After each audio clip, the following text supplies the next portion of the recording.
Hello, I'm Andy Agathangelo. I'm the founder of campaign group Transparency Task Force.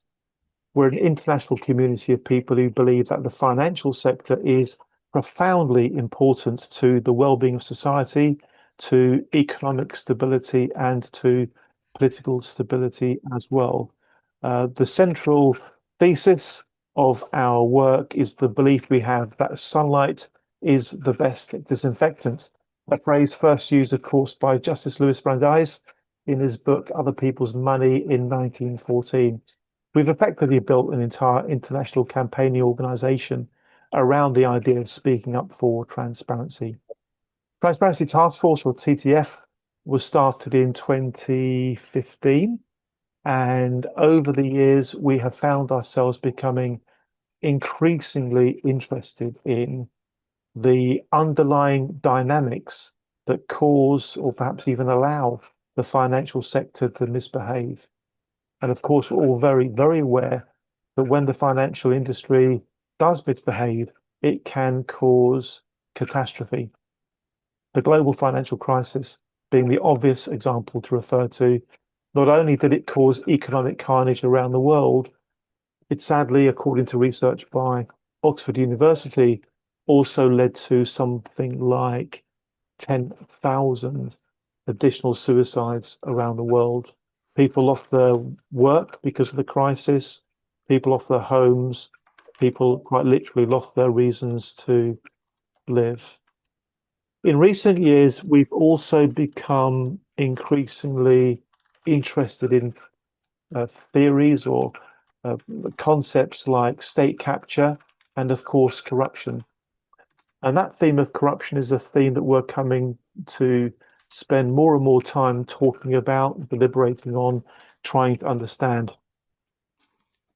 Corruption clearly gets in the way of many things. Of course, it gets in the way of democracy working properly. That's why tonight's event, entitled Defending Democracy, a Conversation with Just Security, is so relevant to our work. And of course, also so topical given what's happening on the other side of the Atlantic to me right now, and frankly, around the world. I'm going to make reference to some words on the event page website just to settle everybody in to why we're having this important conversation and why we're having it now. I'll then be passing over to Danny and Amy to pick up from there, and we'll have a bit of a group discussion after Danny and Amy have shared with you what they'd like to talk about. So here's the context of the event, as it were. In the year since President Trump began his second term, the United States has experienced an unprecedented wave of changes to the institutional landscape, and the work documents abuses of power. Inspectors general have been fired, enforcement units have been disbanded, career officials have been removed for pursuing oversight that conflicted with administration priorities, and new legal challenges before the Supreme Court threaten the independence of the agencies Congress created to guard against corruption. I'm quite literally going to read that sentence again because it's so poignant. Listen to this. New legal challenges before the Supreme Court threaten the independence of the agencies Congress created to guard against corruption. Just Security's When Guardrails Erode series documents these changes in real time through a comprehensive tracker and expert analysis, offering rigorous examination at the intersection of law, democracy, and accountability. Tonight, folks, you're going to be joined by the project's founders. That's Danny Shulkin, Just Security's Director of Democracy Initiatives, and Amy Markopoulos, former Department of Justice Senior Federal Fraud Prosecutor. For a one-year assessment, they'll be looking at what has changed, what patterns have emerged, and what the erosion of domestic accountability infrastructure means for the integrity of governance and financial regulation alike. The conversation will also look ahead, exploring whether the United States may need to import stronger anti-corruption guardrails and what the second year of the Trump administration may hold.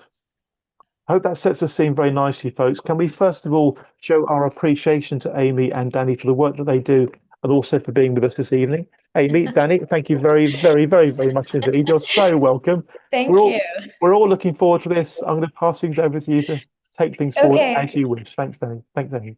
Thank you for this round of claps. It's very, very nice to be with you all tonight, and we're very grateful to be here with this group, and looking forward to hopefully a robust discussion. And we welcome feedback and ideas, and especially with some of the things we'll get to at the end about kind of really thinking about this next year ahead and rebuilding and reimagining what these structures might look like.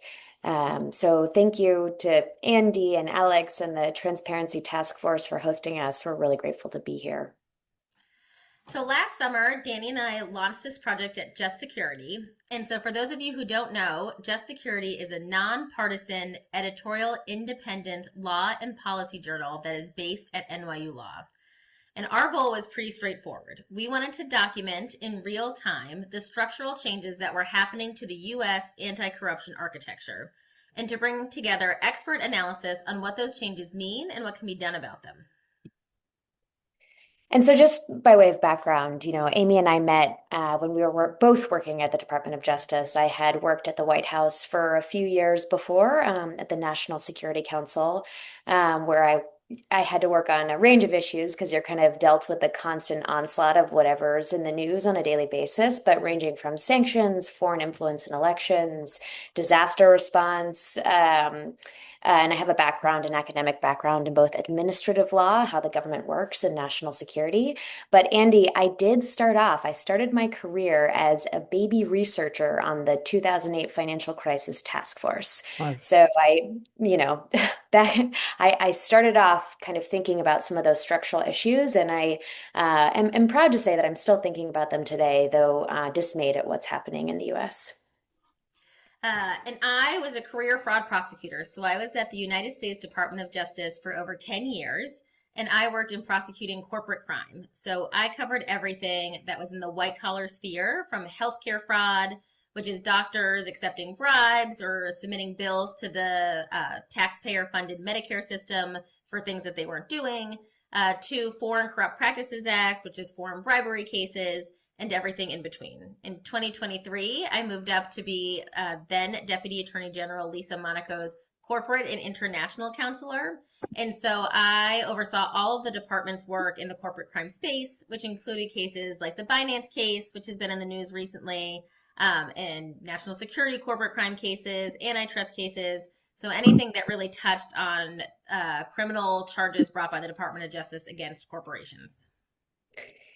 And then again, we got to meet while working for the Deputy Attorney General, which I'm very grateful that we did, and then launched this project about a little under a year ago. So today we want to walk you through, I think, three things. The basics, what this project is, why we built it, what we've documented in brief over the past year. These are kind of the patterns that we've seen and really the stakes of those patterns. And I think this is going to get really interesting over the next year as more folks really start to think about it. I think there's a big question of where do we go from here? And so our focus has started to shift towards rebuilding ideas, which we would love to talk more about. So we'll start with what our project is.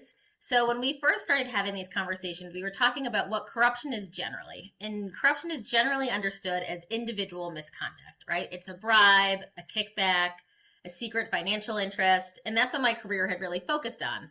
Doctors who accept bribes in exchange for doing surgeries or giving people a certain diagnosis, companies paying government officials for contracts that they should not have otherwise won. I mentioned Binance, which was a crypto company who did not have the right structure in place so that companies or people could funnel money to sanctioned countries like Iran. So that was where we started. And I think, when we were thinking about how to build this project, one of the things that we were looking at is, well, some of that, and again, I know this group is a big group of experts on corruption in part. We're always going to have some element of quid pro quo. There's a lot of human nature there, and that's expressly why we have systems set up to prevent against this specifically. I mean, the United States founders talk about this in the Federalist Papers of having systems in place to prevent against corruption. And we've built up these systems over decades, if not millennia. With Watergate being one seminal moment in which we built out a lot of the systems that we have today. And so when we were thinking about what the enduring impact of a more corrupt federal government in the United States, we wanted to look at the dismantling of all of these systems that are specifically designed to catch these acts, whether these acts are internal into the government or external in terms of policing financial actors and others who are operating within or with US financial systems. Overall, we were looking at this culture of anti-corruption that's slowly being eroded. And so that's this kind of gap that we set out to fill. So the first thing that we created is our what we call the anti-corruption tracker, and I'm going to share that on the screen now. So what you see, and I can put this link in the chat, is that we are documenting the dismantling of these accountability systems. And so our tracker is in reverse chronological order and organized under these 5 different topic areas. And so you can search for something specific that you want to see, or you can see, what is happening in the independent agents or in the enforcement space. What are the enforcement changes that the department or that the government has made? What are transparency issues that we've seen? And now you can see in a real live, up-to-date chronological timeline of what those changes are. And we're happy to speak more on any of these topics. In brief, just for now, because I know we're going to be tight on timing. We're tracking 5 main things: oversight, enforcement, workforce, and independent agencies. And as Amy said, we're, each category is in a timeline format. So the goal is that we can see a cumulative picture, which is really important because I know, at least for me, there's like a daily onslaught of things happening, and it is really hard to see and sort what the changes are, what it actually means, what's actually happening. And so we're hoping that this is a resource for researchers, for academics, for practitioners, for others, for journalists. A lot of journalists are using it just to have a place where here are all the actions. Here's the map of the structural changes that are happening to these systems. And sometimes we can't see these patterns until we have them all in a row, which is something that we're going to talk about in a second. Yeah. And then, go for it. The second part of our project is the series that we mentioned, where we have experts who come in on a range of different topics and talk about, go more in depth into some of these things. So, for example, one of the first pieces we published was on the international anti-corruption enforcement. And so that piece was written by Bruce Swartz, and from Yale Law School, and it talks about the stickiness of these kind of anti-bribery, anti-corruption laws, and whether FCPA can survive in anti-corruption can survive in an international context, even as the U.S. starts to come back and weaken. We also have a piece coming out soon from the former State Department's Global Anti-Corruption Coordinator, checking in on the FCPA 1 year into the changes that this administration has made. So I guess just to reiterate what Amy said, we are based out of a law school. We deal with and seek to collaborate. I say this to this esteemed group. We seek to collaborate with many folks. We are a research hub, and we produce our own expert analysis, but we also solicit expert analysis.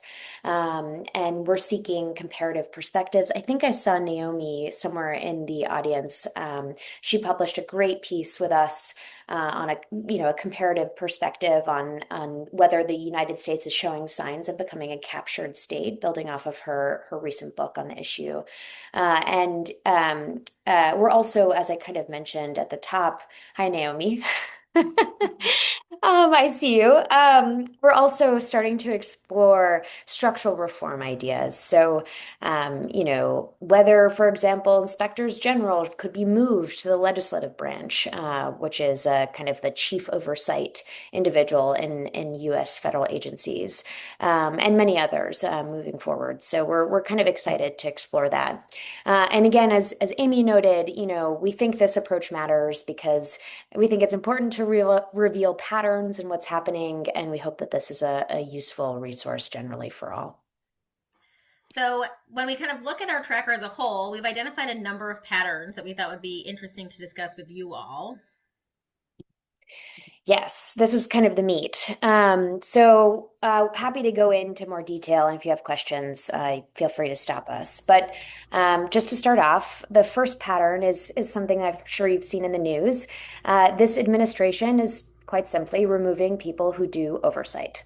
And what this means is these are the people whose job in previous administrations and previous iterations, whether Democrat or Republican, these are the people who have been nonpartisan. These are the inspectors general. These are the ethics officials, nonpartisan folks who are trying to review whether or not a contract or transaction is ethical, whether the people in those positions have the right ethics in place. These are career prosecutors. Many of our friends have been fired, who are nonpartisan, who've worked in many different administrations. FOIA officers, the Freedom of Information Act in the United States, this which creates our transparency regime. Some of those have been removed or sidelined, and we can get into that more in a minute.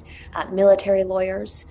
So the individuals whose job it is to watch for misconduct of the type that we're tracking have, in many cases, been systematically removed, reassigned, or pushed out.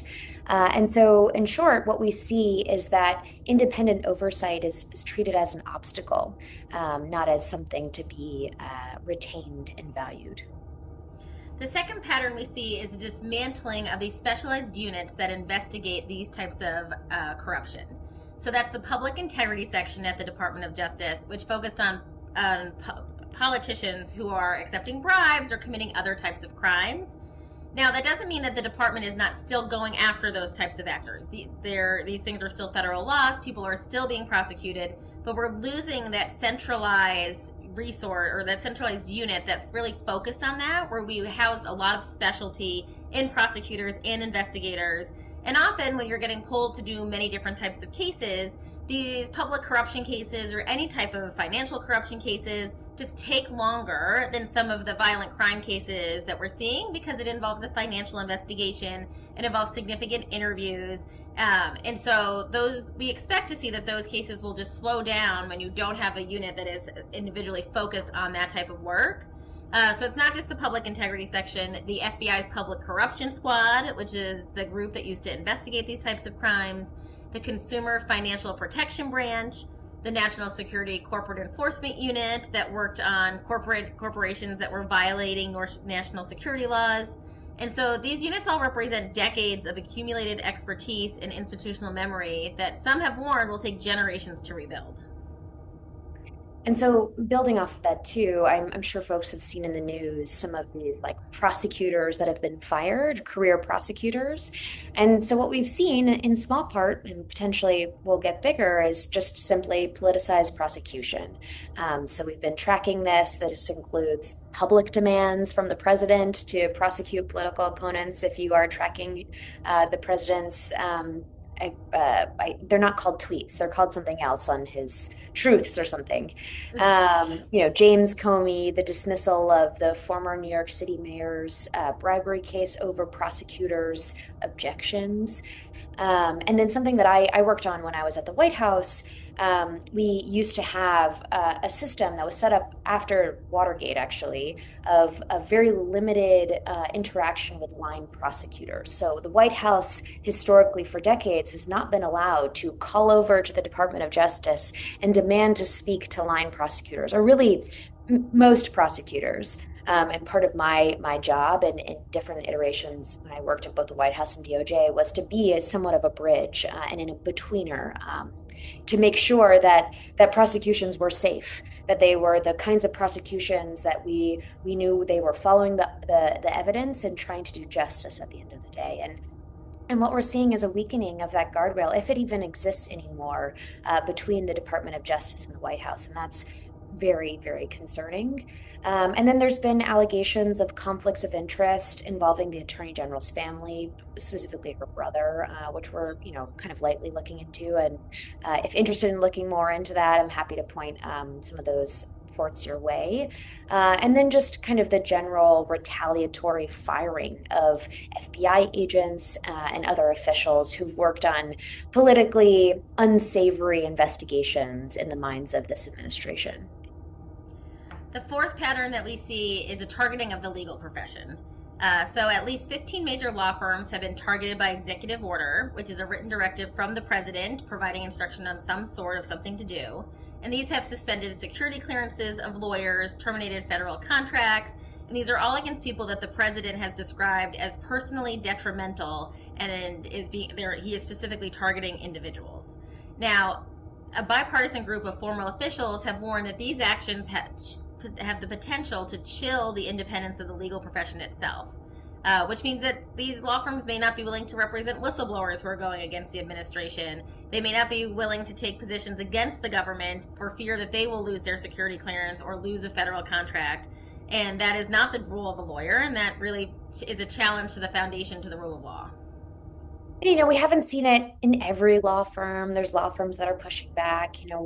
I'm not sure if that'll stick for the long term, but it's certainly concerning. And kind of in line with that, what we're seeing, and I'm sure folks have seen this, there's a lot of replacing merit with loyalty. So these are, looking at the career civil service, which is so important and a part of the U.S. federal bureaucracy built up again over decades. There's plenty to critique about it, don't get me wrong.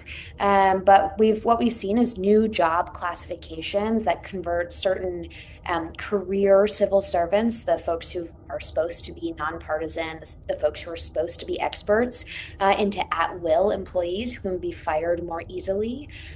We've seen hiring plans that actually test applicants for whether or not they support presidential policies. There are certain hiring committees that, especially at the DOJ, that used to be run by career officials that are now being run by non-career officials. And so the cumulative effect of all of this is to really transform the career civil service from a merit-based system, which is integral to many democracies around the world, and designed after Watergate. There's a long history in the United States here, with our moments of corruption. Don't get me wrong. We haven't had a perfectly gold star history in this, but we've certainly worked at it. But one that goes from a merit-based system into one that prioritizes political alignment, and that change is going to be really hard to come back from, and will potentially take a decade, I think, to recover from. So that's quite concerning. And our sixth of seventh is, the U.S. withdrawing from international accountability. So similar to how we used to be at the forefront of merit-based hiring for our career civil service, we are no longer going to be at the forefront of international anti-corruption law. So we mentioned briefly the Foreign Corrupt Practices Act was paused. It was then narrowed. We then hit the lowest number of FCPA cases over the past 10 years. The DOJ sat out of the OECD Anti-Bribery Working Group for the first time in its 30-year history. The Global Anti-Corruption Coordinator position at the State Department was eliminated. USAID was shut down. Kleptocracy teams were disbanded, and the U.S. formally withdrew from the Open Government Partnership that it co-founded. So we are at the start of sort of withdrawing from being really proactive in this international accountability field. And then the last pattern that we wanted to pull out for you all is just the general weakening of financial oversight and consumer protection. So, it's things like the Consumer Financial Protection Bureau, which was created after the 2008 financial crisis, has been nearly eliminated. It's kind of hard to see what's happening within that building, which is right across from the White House. But we do know that 90% of the staff has been targeted. A lot of the enforcement actions have been dismissed. The funding has been halted in small part. We're also tracking the SEC. As Amy mentioned earlier, the crypto enforcement unit has been shrunk, and some of those folks have been reassigned, despite some success in recovering billions of dollars over the past few years. And certainly that's an area where I personally would like more oversight, not less. And then the Corporate Transparency Act's beneficial ownership requirements, which was a key money laundering tool, have been dropped, and among other kind of structural changes. So those are the 7 patterns. Andy, we have, a few more points, but I'm happy to pause here too, for any questions. Thank you. Thank you. Let's come back to the other points you have shortly. Yeah, I'm itching to ask you a couple of questions, ladies, sure. if I may, and then we'll perhaps get some thoughts from others and then come back to your points after that. Um, you have calmly and politely and respectfully articulated facts that under normal circumstances would have us all screaming and shouting and panicking. Um, I make the point for two reasons. One is that the craziness, if I can use that word, that we've all been witnessing over the last year or so, we're almost becoming desensitized to it. Yeah. Yeah. Any one of the things you ladies have mentioned in the last 10, 15, 20 minutes or so would ordinarily be something we'd be outraged by, but we're almost succumbing to a state of desensitization. So I'm going to ask you a question that I mean really seriously. If things carry on as they are, is democracy as we know it in the US under threat? Um, I think yes. I think a lot remains to be seen in the 2026 midterms. You know, we have midterms coming up for our House of Representatives. I think a lot remains to be seen for the 2028 presidential election. And, you know, this has been said before in the first Trump administration. I take some comfort in the fact that we do have so many states and that our elections are actually quite localized and complicated, which frustrates many, but in this moment is comforting to me, actually. But I somewhat believe we're in a regime at this moment, and at the top level, I don't see this regime being a pro-democracy or running with liberal values. Now you have some moments of pushback. I don't think it's a full-fledged thing. You know, the Supreme Court, obviously, this past week, Yeah. just kind of restricted some ability to strike tariffs, though it seems like this administration has quickly pivoted to other tools, though those are more restricted, technically. Um, when I say more restricted, and I haven't had enough time to fully do a full review of the statutes that they're looking at, but it does appear like they have to do more reporting to Congress or they have to get congressional approval. But I think a big question is this administration over and over and over again has said, we don't care. We don't care if we need congressional approval. We're just going to dismantle USAID anyways. And what you see is a Congress that really doesn't have a lot of power or is unwilling to act on their power that they have in order to push this administration back. And so, what I'm kind of very eagerly looking at is eager being the wrong word, hopefully, Mm. or with anticipation, with nerves, is a somewhat angry electorate pushing back in the midterms, a somewhat angry and buoyed by congressional investigations electorate pushing back in the 2028 presidential election. But I don't know at the end of the day. I can't speak to what will happen, but I don't see us in this moment being a particularly pro-democracy federal government. Again, I think, and you see this, and Naomi can even speak to this better. You see this in other less democratic countries where at state levels you actually have a lot of like democracy functioning and Yeah. regimes Yeah. and agencies. And I think we do have that. Although, you know, there's many states that have many issues. I look across the river to New Jersey. There's a long history of corrupt politicians there. But you know, I think that we are facing some serious struggles. The next few years will be determinative in some ways as to whether we really can recover in short term, but it will be difficult. And this is one of the reasons we're doing this structural analysis because rebuilding these systems is hard, partly because you're creating cultures, and so you Yeah. need Yeah. people to buy into those Yeah. cultures, and that takes time, and that takes expertise, and that just it's hard to see all these people go. I share your concerns. We'll go to John LeCumdic in a moment, but just before we go to John, it's as if normal is being redefined, you know. And after this phase we're going through, hopefully it is a phase, i.e., it has a beginning, a middle, and an end to it. After this phase, there's going to be a new normal, and it won't be the normal we've been used to for decades. You know, it's as if there's an almost like ratchet-like process here. It's as if we're going past one-way valves that we won't be able to come back from easily. Yeah. Things are being reset, aren't they? It's a strange time. Thanks, Danny. Thank you. Mr. John LeComnick, please take a moment to briefly introduce yourself, as there are folks here who don't know you or your background, John. If you don't mind, cover that, then feel free to share your thought. Thank you, John. Um, Longtime institutional investor, former local government official here in New York City, where I was deputy controller, deputy budget director, teach at the School of International Public Affairs at Columbia. Thank you. There's other stuff, but that's fine.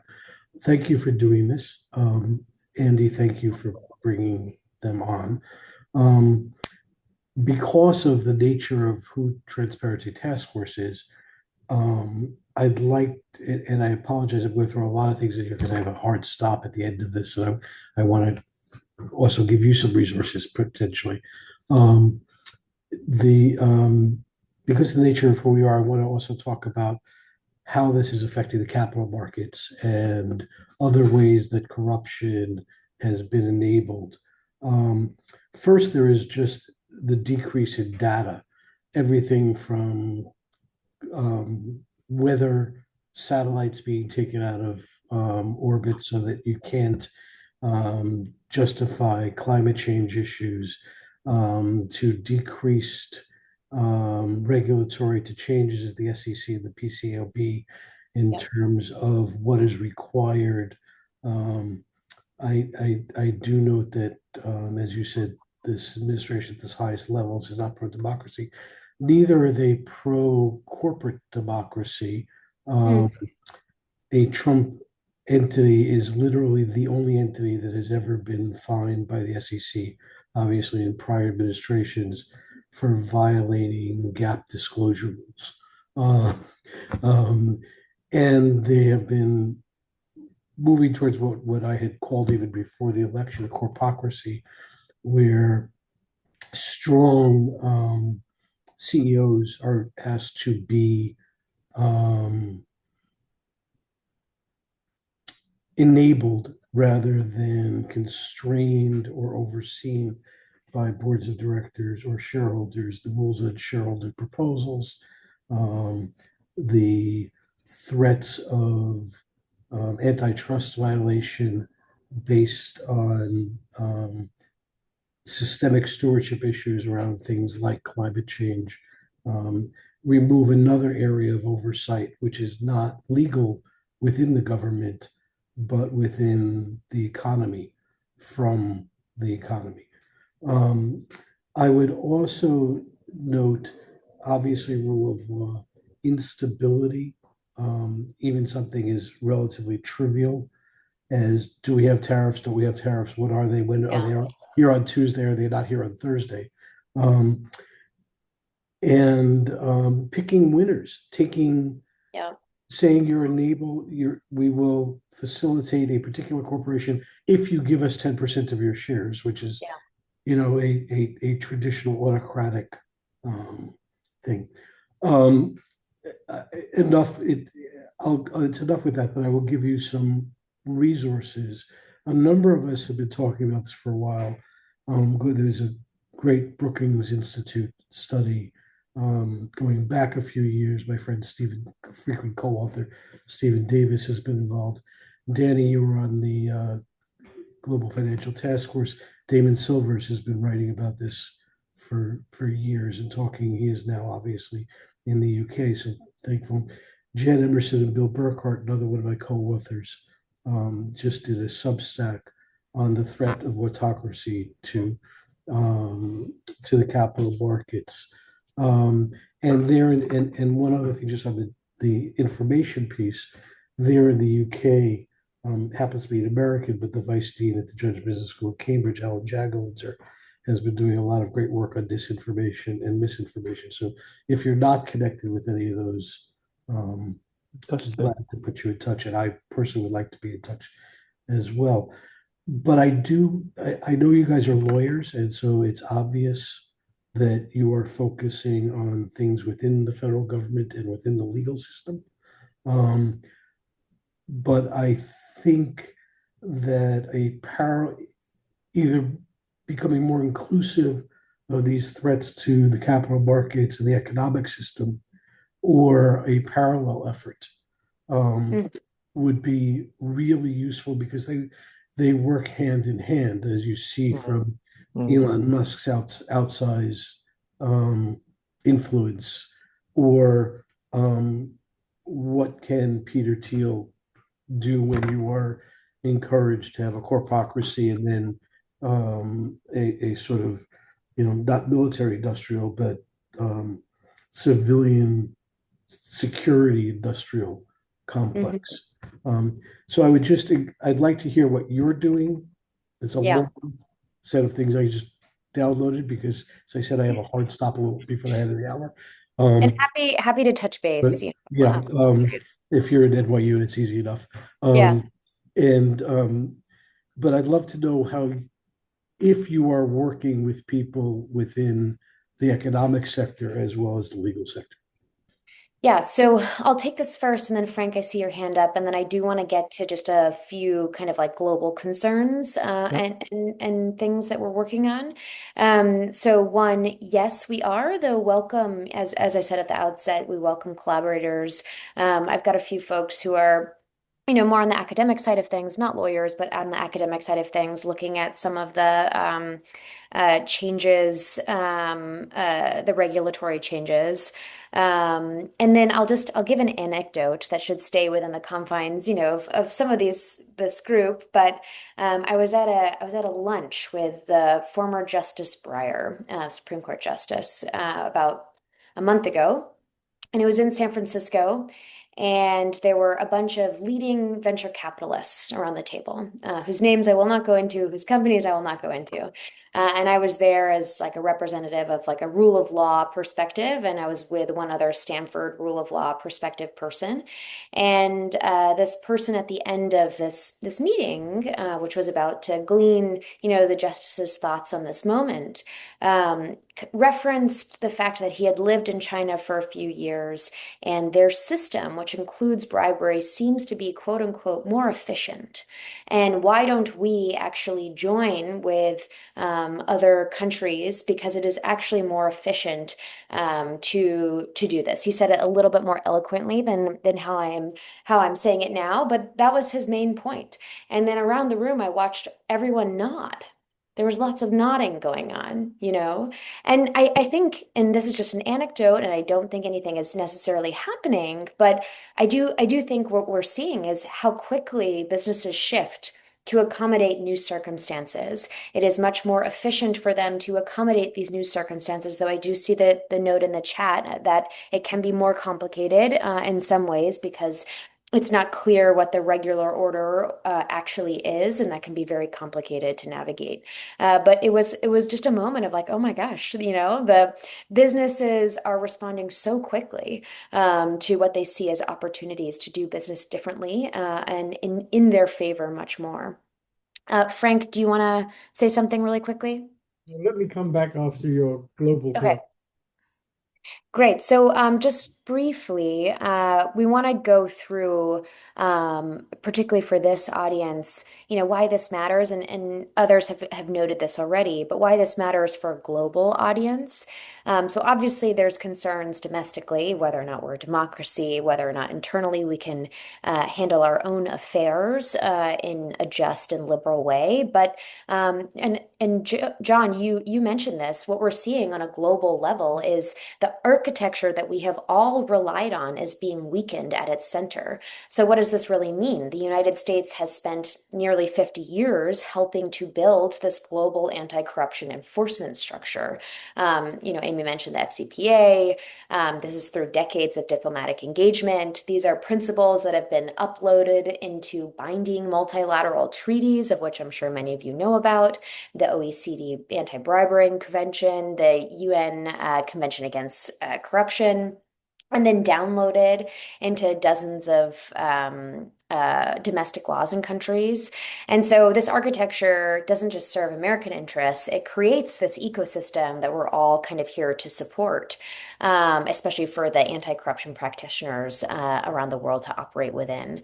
And so when the US scales that system back, pausing FCPA enforcement, gutting kleptocracy teams, it doesn't just create a gap, it tests whether this whole structure that we're working in, that we're operating within, can actually hold.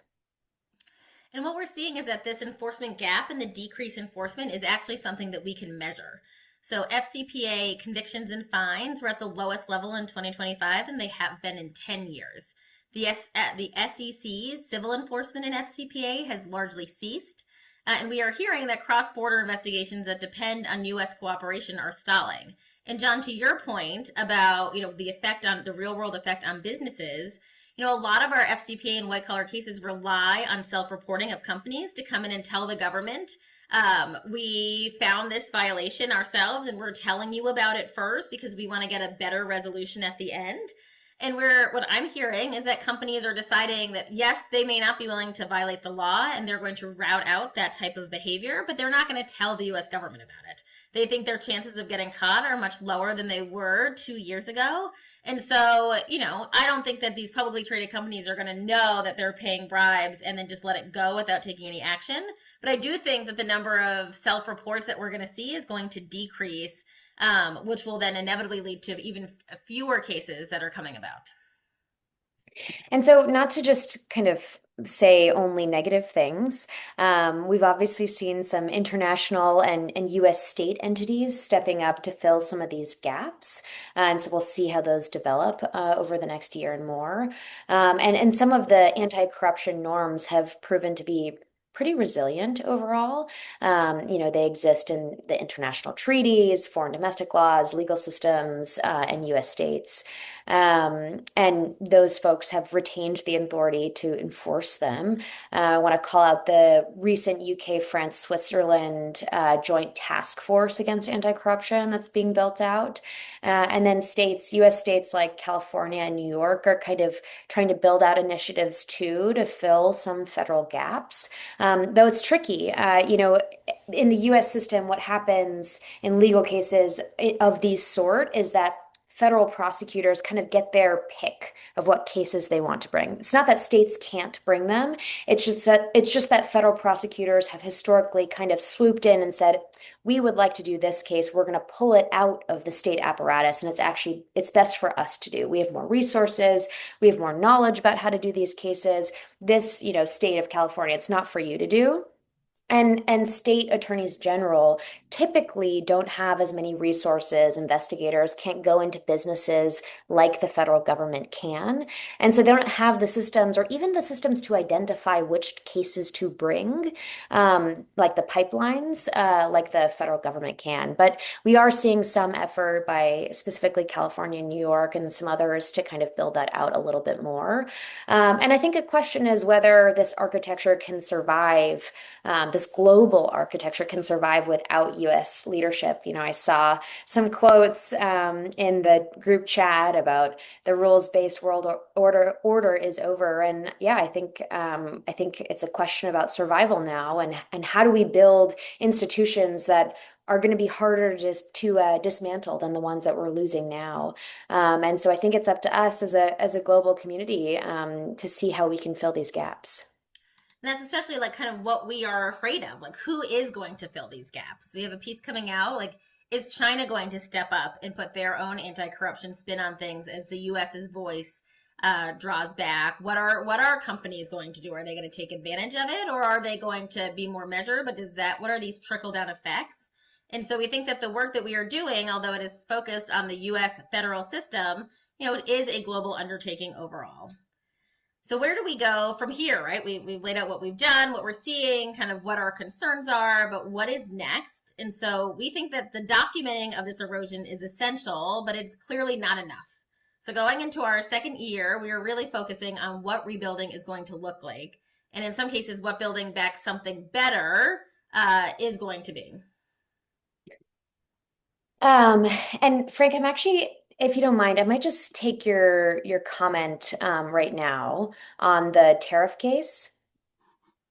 If you like, um, it's a really good point on the Supreme Court case, and I'm happy to get into it a little bit more. I'm not as positive as you are, perhaps, at its blunt rebuke. I think it is a fractured rebuke to Trump, frankly, partly because you do have it's a very mealy-mouthed opinion about whether or not these two words mean one thing or another, and the court is quite fractured. But it is a rebuke, and I do the thing to watch from the Supreme Court is yes, tariff case, that's good.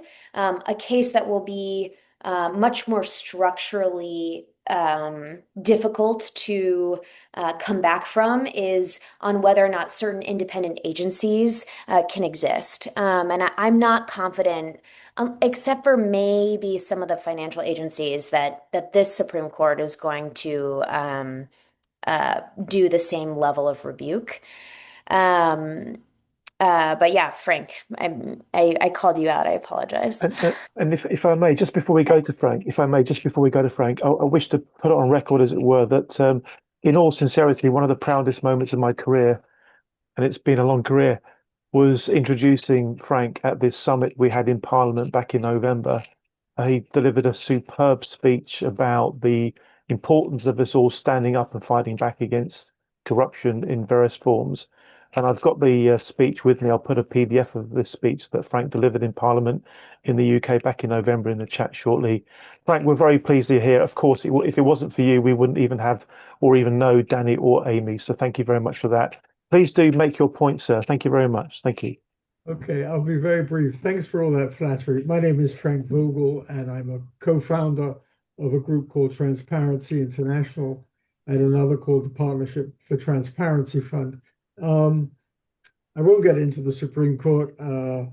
Amy, you're the and Danny, you're the expert. So God forbid that I should. But anyhow, I wanted to raise a very specific, I think, very important issue that you haven't mentioned yet, and you can talk about, and that's the media. Mm, yeah.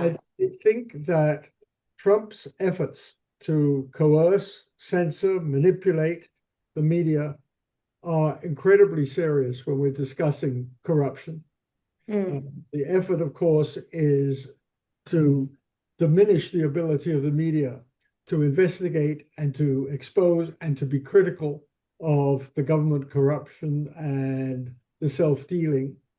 And in addition, the decision by the administration basically not to regulate social media, including putting TikTok in the hands of a supporter of Trump's, and that the social media companies, for their part, have done transactions with Trump that are very clear that they're not going to oppose him in any meaningful way.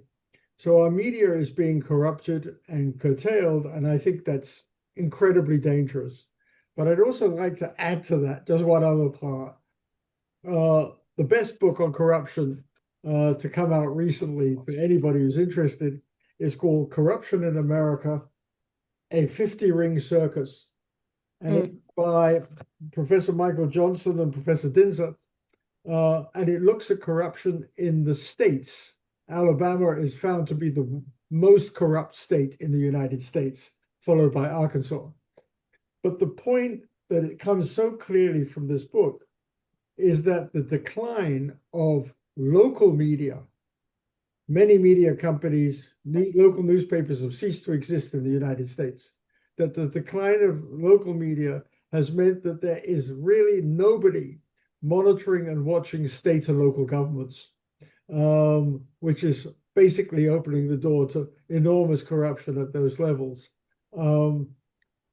I'll stop here, but I think I'd like to know what Just Security is doing on media and watching and tracking media. And I should say to everybody, I open my day by looking at the news digest that Just Security produces.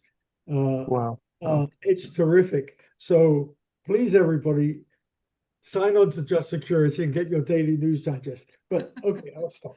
Thank you so much for Andy for having these marvelous speakers today. Thank you. Pleasure. Why don't we ask Naomi to chip in? Naomi, lovely to have you with us as well. Obviously, you're known to Danny and Amy. Please do share your perspectives on this remarkably important topic that we're discussing tonight.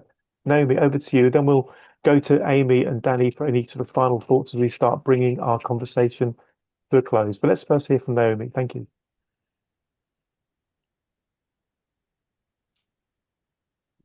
Naomi, are you on mute? You might be on mute. Maybe we've lost Naomi. We lost Naomi on the way somewhere, ladies. So back to you to share any further thoughts you have. And then I'll invite anybody else that wants to chip into the conversation before we do bring the conversation to a close. Danny, any final Yeah. thoughts yourself? Thank you. So I'll go through a few things. I'm kind of desperately trying to find the link. Oh, Naomi, you're back. Do you want to weigh in? Oh, you might be on mute. Yeah. Okay, well, in the meantime, we do have a tracker on kind of the transparency regime of the United States and the scale back. So it's tracked separately, and I'll put that in the chat. And I really appreciate, Frank, the book. I wasn't aware of it or haven't read it yet, and so I'm looking forward to reading that. I think just a kind of few notes to wrap up. Going back to what some other folks have said, we're thinking about moving forward. Let me reframe.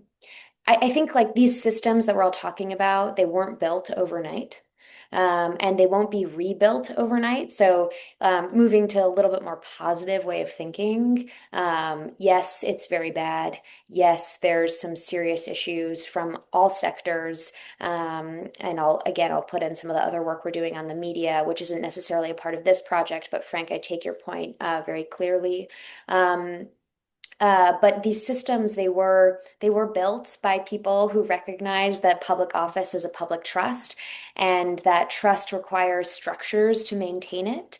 And that's like the foundational principle that this project really rests on, which is the belief that this accountability infrastructure matters, that its erosion by all of us, by local media, by international media, by national media, should absolutely be documented both rigorously and clearly from all sides, and that it's a lot of work to do that, as we're very well aware of, and that in a more positive sense, that the work of potentially rebuilding some of it is both possible, though will take a long time, and absolutely necessary. And I think what we are not at all just believers that everything that was done in the past Biden administration or other past Democratic administrations was the right way of doing things. We both believe that there are things that could be done better, and that there are lessons that we should be really taking a critical look at how we treated our infrastructure before. And I think that we also think that not every change that this administration has made is bad. And so it really is going to be a critical look over the next 2-3 years of like, what can we be doing and how do we insulate these systems in the future? What we're finding now is that a lot of the systems that we relied on were really just norms. They're not legal requirements. They are not things that are like built other than this is how things have been done, and that it takes one person or one administration to really wreak havoc to a system that's relied on norms for so long. Naomi, I see your question in the chat, so Okay, thank you. And maybe Amy, you can help me with this too. So yeah, state civil actions. So we haven't seen a huge number yet. We have seen, again, California and New York do press releases and announcements. They have some statutes. We are aware of different groups of coalitions of state attorney generals kind of thinking through how they can bring better cases, what statutes they might need in their states to do so. So the answer is there's interest, but at this time, not capacity in large part to do so, or they're biding their time. Yeah, Amy. Yeah, I was going to say the same thing. Like we have been in touch with a number of attorneys general's offices, and they have interest, but they are kind of drinking out of a fire hose and being reactive right now to changes that the Trump administration has made and haven't really been able to be proactive. And I'm wondering if that is something that will change kind of in the next year or so. Like, for example, the first year, Maryland was really focused on the NIH employees that were getting fired and the FDA employees because those people is based in Maryland. And so, like, bringing employment actions to defend people who are in their cases, who are in their jurisdiction. And so, what I mentioned about the cutting of these specialized units, the same thing goes for states. The states, if they don't have a specialized unit focused on proactive civil cases, those cases kind of just fall behind the priority of other cases that are more reactive and that are more time sensitive. And so that kind of fear of if we are losing specialization in the federal government on these proactive criminal cases, I think applies also to, are we losing the specialization required to bring proactive civil cases at the state level? Right. Wow. Wow, wow, Thank wow. you. Yeah, I finally figured out how to unmute. Yay! Just in time. I apologize. I'm on my phone and it is cantankerous.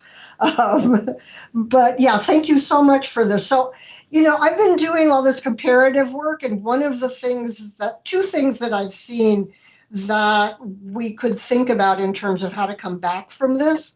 One is, what's the role of vetting? What's the role of creating, sort of ways of getting rid of people who are incompetent? And can you use that in some sort of realistic way in a different political situation? And the other is the states, right? States and the ability of just plain individuals who have been harmed by acts of corruption to be able to bring cases at this point in state court, although maybe in federal court. I don't know. I mean, one of the differences between the US and a lot of the places that I look at is that here the judiciary, by and large, on some of these actions has not been bad, right? Has not been fully captured. And Yep. so can we use that, and can we use state courts to think about, people being able to bring cases on their own on the basis of harm that has happened to them? So just another thought of something that I've been thinking about. And thank you again for doing this. It's nice to see you, Naomi. Always. Thank you, Naomi. Thank you, Danny. Thank you, Amy. In a moment, I'm going to invite Danny and Amy to share their very, very final thoughts. But before I do, I want to make reference to something that was said decades and decades and decades ago that feels as relevant today as it must have done in the 1960s when it was first said. It's a quotation by Robert F. Kennedy. Some of you will have heard me speak to this point before, and it really does feel so relevant.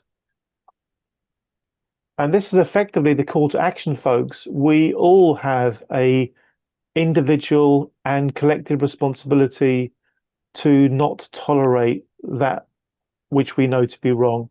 Robert F. Kennedy, he said, every time we turn our heads the other way, when we see the law flouted, when we tolerate what we know to be wrong, when we close our eyes and ears to the corrupt because we are too busy or too frightened, when we fail to speak up and speak out, we strike a blow against freedom and decency and justice. I guess what we're all saying, folks, is that we can't take democracy for granted. People fought to get it. It looks like we're going to have to fight to keep it. And it's a fight worth fighting. It really is. Let's go to Amy first for any final comments Amy would like to make. Then we'll go to Danny. Then we'll wrap up. Amy, your thoughts, please. Well, it has been such a pleasure to be with all of you this afternoon. So thank you for your time and your thoughtful questions. And thank you for all the work that you all are doing out here on this issue. Danny and I, we are working on tracking things and elevating other voices. But as Andy just mentioned, it is not something that we can do alone. And so we really are trying to stand on other people's shoulders and make everybody rise up in this fight to save democracy. Yeah, I couldn't have put it better than the folks who've come before me. It's been a real true pleasure and honor to talk to you all, and we welcome your voices, we welcome your feedback, we welcome your collaboration.